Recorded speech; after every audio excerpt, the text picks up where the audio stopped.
We've been playing rolls for a while. Now all we have to do is learn how rolls are notated. On the rudimental etudes in the previous lesson, rolls were notated as eighth notes with a slash.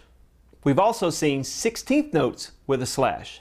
The slash basically tells us to bounce either the 8th note or 16th note. In this lesson we're going to learn how quarter note rolls are notated. This quarter note has 3 slashes. The slash is basically a shorthand telling us to subdivide the beat. A quarter note with 1 slash means 2 eighth notes because eighth notes have 1 flag. A quarter note with 2 slashes equals 4 sixteenths. A quarter note with 3 slashes is 32nd notes, or 4 16 notes bounced. Composers will often use this shorthand to tell us as percussionists to roll for a specific length of time. You'll see this on timpani, bass drum, suspended cymbal, triangle, mallet instruments. Basically any instrument that we play, we can produce a roll. In this lesson I'm going to show you how to play a quarter note roll on the snare drum. In key exercise letter A, the first 2 measures are counted exactly the same.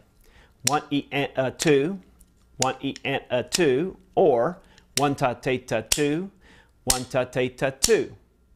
So it doesn't matter whether I'm counting 16th notes or 16th notes bounced, I count it the same way.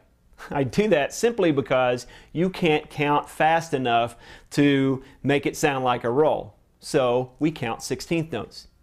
In key exercise letter B, the rolls in the first measure and the second measure are notated differently but counted the same.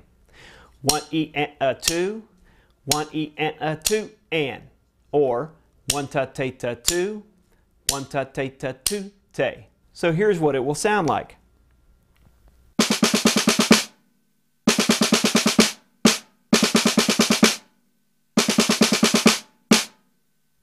Now I can also play that key exercise with multiple bounces.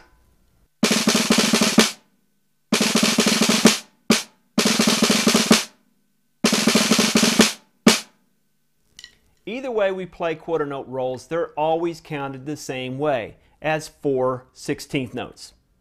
At this point you should stop the video lesson and work through the key exercises on page number 30. Then go to the appendix lines on page number 62 in the back of the book and work through those. After you've gotten all of those down and you feel comfortable reading quarter note rolls in 4/4, come back to the playing exercises on page 30 and 31 and work through those so that you really have the quarter note roll mastered in quarter time. Stop the video and go practice.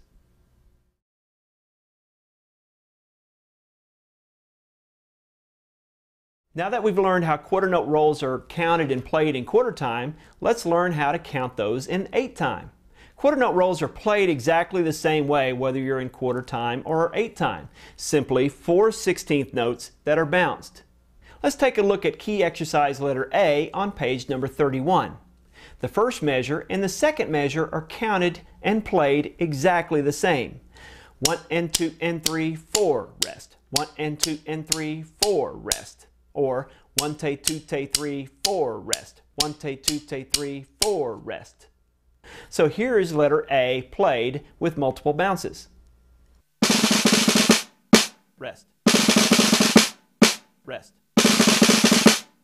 Rest. Rest.